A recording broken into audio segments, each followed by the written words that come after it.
Bonjour à tous et bienvenue dans cette nouvelle vidéo où ici on va s'occuper du git pull, c'est-à-dire ramener, je remets le schéma, ramener du code du remote repository de notre dépôt distant, donc ici GitHub, parce qu'il y a une modification qui est là-bas. Le but du jeu, s'il y a une modification là-bas, c'est que le dépôt distant et le dépôt local sont désynchronisés, ils ne sont plus au même niveau.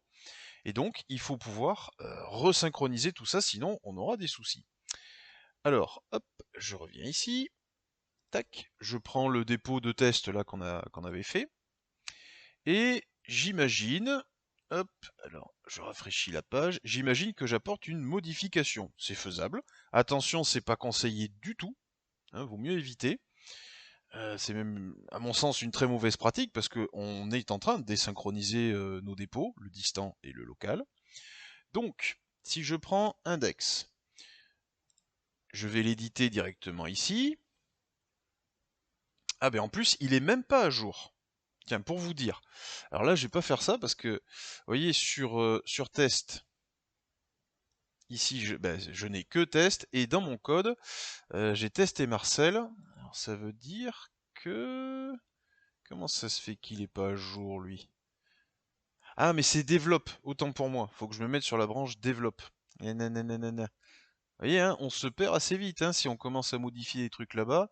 Alors, hop, développe. Voilà. Donc là, je suis bien, on est à jour, tout va bien. Donc je modifie cette branche-là. Je vais mettre Roger. Et je fais mon commit. Ça n'a pas de problème. Update, blablabla, bla, sur develop. Ok.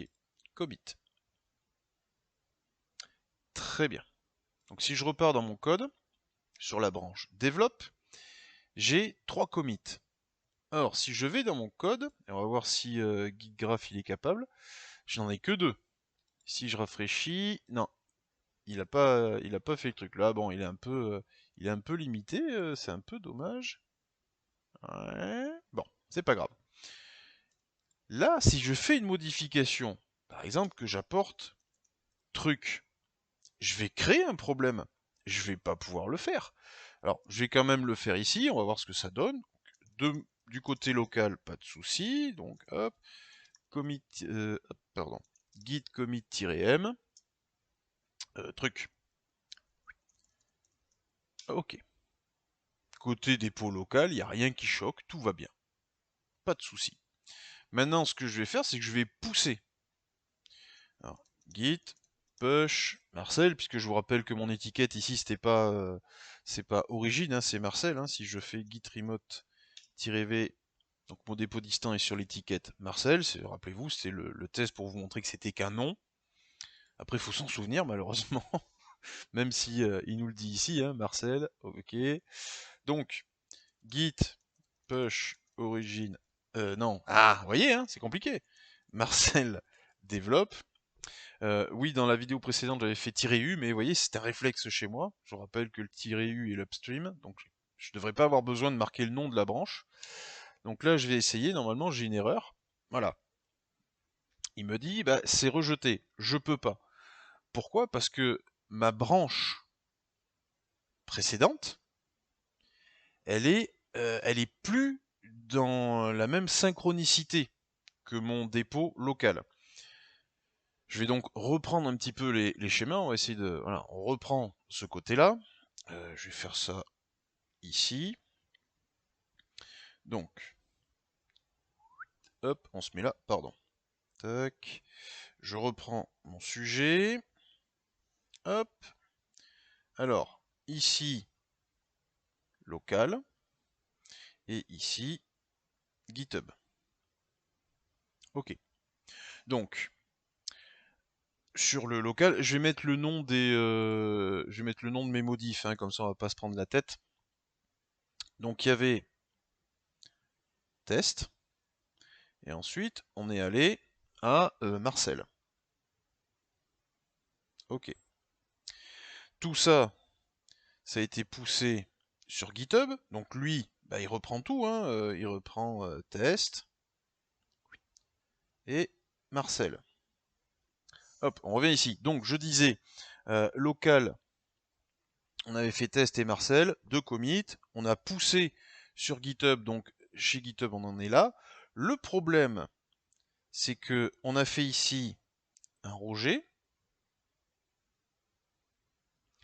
et qu'après, en local, on a fait truc. Et ouais, mais entre les deux là, sur la même échelle de temps, on a une immense différence. Et ça, GitHub, il va pas l'accepter. Parce que d'un côté, bah, qui a tort, qui a raison? Est-ce que c'est le dépôt GitHub qui, enfin le dépôt distant, pardon, qui est OK? Est-ce que c'est le dépôt local? Il y a un conflit. Et forcément, vu qu'on n'est pas au même niveau, vu qu'on a deux choses différentes, là, lui, il va pas vouloir. Vraiment pas. Alors, hop, ce qu'on va faire, c'est que je vais revenir.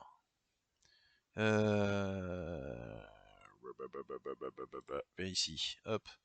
Donc, je reset ma branche ici. Ok. Du coup, forcément, hein, on a notre truc. Là, je vais supprimer cette différence. Ça ne sert strictement à rien. Et là, je suis revenu à l'état. Je reprends mon schéma. Je suis revenu à cet état-là. Hop. Donc, clac, clac. Ça n'existe plus. Ça n'existe plus.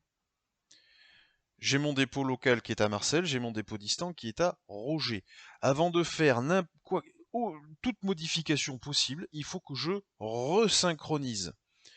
Et là, je vais faire un git pull Marcel développe. Je ramène ma branche. Je la mets à jour. Donc j'ai bien mon Roger qui est arrivé et j'ai bien mon update. C'était bien le commit que j'avais écrit côté GitHub. Donc côté schéma, il s'est passé quoi?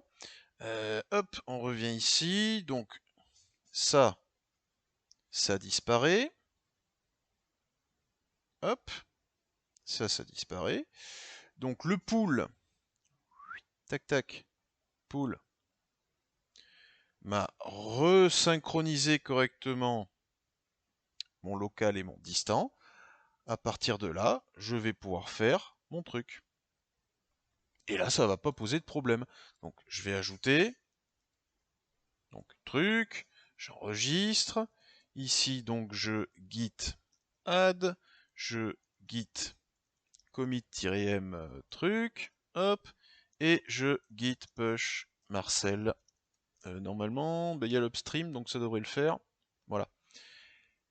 Et là, tout est resynchronisé, donc je continue mon schéma, hop, tac, donc ça c'est le push, hop, hop, truc, voilà, tout est resynchronisé. Ça c'est le plus important, c'est le plus critique. Si vous commencez à faire des choses différentes, donc entre le dépôt distant et le dépôt local, vos push et vos pulls vont vous poser énormément de problèmes. C'est pour ça qu'on a l'habitude de dire on ne fait strictement rien côté, euh, dépôt distant, ce n'est qu'une backup. Tout le travail se fait en local. Si on a fait des modifications, on envoie. Si on a eu un, si on s'est déplacé, qu'on a utilisé un autre PC, pourquoi pas, ça peut arriver, et qu'on revient à notre PC classique, on pool d'entrée de jeu pour amener toute modification avant de faire quoi que ce soit. Et c'est pour ça d'ailleurs que quand j'avais fait un nouveau dépôt, on va faire ça, hop, nouveau repository, je vous avais dit, ne cochez surtout pas le readme, parce que lui, quand il va faire le dépôt, il va créer ce fichier. Mais ce fichier n'existe que sur GitHub. Il n'existe pas sur votre PC à l'heure actuelle. Enfin, si vous n'en avez pas, évidemment. Et en plus, si vous en avez fait un et que GitHub là-bas fait le sien, les deux ne sont pas identiques et vous allez avoir le même souci. Vos dépôts sont désynchronisés. Donc le plus important, c'est de se dire, alors c'est très pratique, attention, hein, mais le plus important, c'est de se dire, ok, moi je travaille là et GitHub, c'est ma backup. Voilà. Prenez-le comme ça pour commencer. Vous verrez plus tard avec les systèmes de collaboration à plusieurs que ça peut servir à beaucoup plus de choses. Et aujourd'hui, on s'en sert de façon, enfin, avec beaucoup plus d'outils. Mais quand on débute, GitHub ou GitLab ou ce que vous voulez, c'est la backup. Donc vous committez et après fin de journée ou un peu avant quand même, vous faites des pushs, régulièrement même des pushs. Si il y a des modifications qui ont été faites directement là-bas, ce qui est une très mauvaise pratique, n'oubliez pas le pull pour ramener ces modifications et resynchroniser tout ça. Ok, bon, vous voyez qu'on peut vite se planter et vite créer des erreurs, mais on arrive à revenir à ce qu'on voulait faire. Donc la prochaine vidéo, ben, on va s'occuper de voir ce qui se passe quand on n'a pas le dépôt local et qu'on démarre d'un dépôt distant. C'est le fameux git clone.